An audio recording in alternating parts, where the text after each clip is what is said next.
off Craigslist or eBay. All American pressure cookers are really awesome.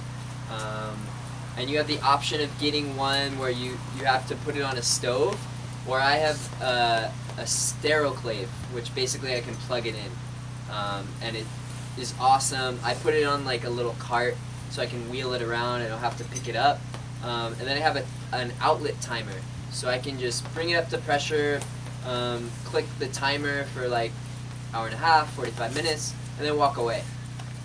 Go home, like do whatever I need to do, and I don't have to like check up on it and be like babysitting it all throughout his cook. So that saved my life. I was like constantly spending so much time in front of it and making sure it was good. Now I have everything on a timer and it's like great.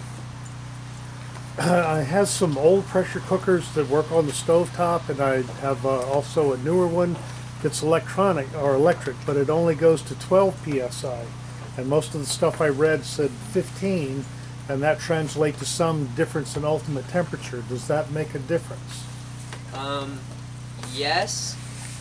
And I've also seen growers that there's this whole new boom of super pasteurization. And that's like 2 psi, and they basically bring it up to like 118 degrees Fahrenheit. I think that's the temperature they bring it up to, or maybe a little less. It'd be more like 220. Say it again? Boiling point of water is about 212. Yeah. So it's about 212 Fahrenheit. And they'll do that for like 18 hours. So a lot of people, for sterilizing or super pasteurizing bulk substrate, they'll take like a 55-gallon drum or a water trough or any, polypropylene container or metal container, and they'll pump steam like through a sauna steamer or something, boiling water, steam. And a lot of people have taken the bags, sealed them, and like put them in their lab space and just looked at them for months, and no contamination formed.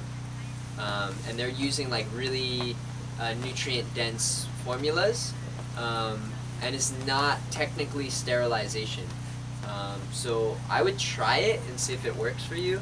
But 15 psi is what you're aiming for. So if you use 12, just use longer times? Yeah, it's just yeah. temperature over time. Yeah, I would test it out and use, I think, higher, be more careful in your sterile technique. I don't know how much time you would need. And it also depends on altitude. So a lot of people are like, one that a lot of people use is 15 psi for 90 minutes. For agar, people use 45 minutes. Some people do less or more.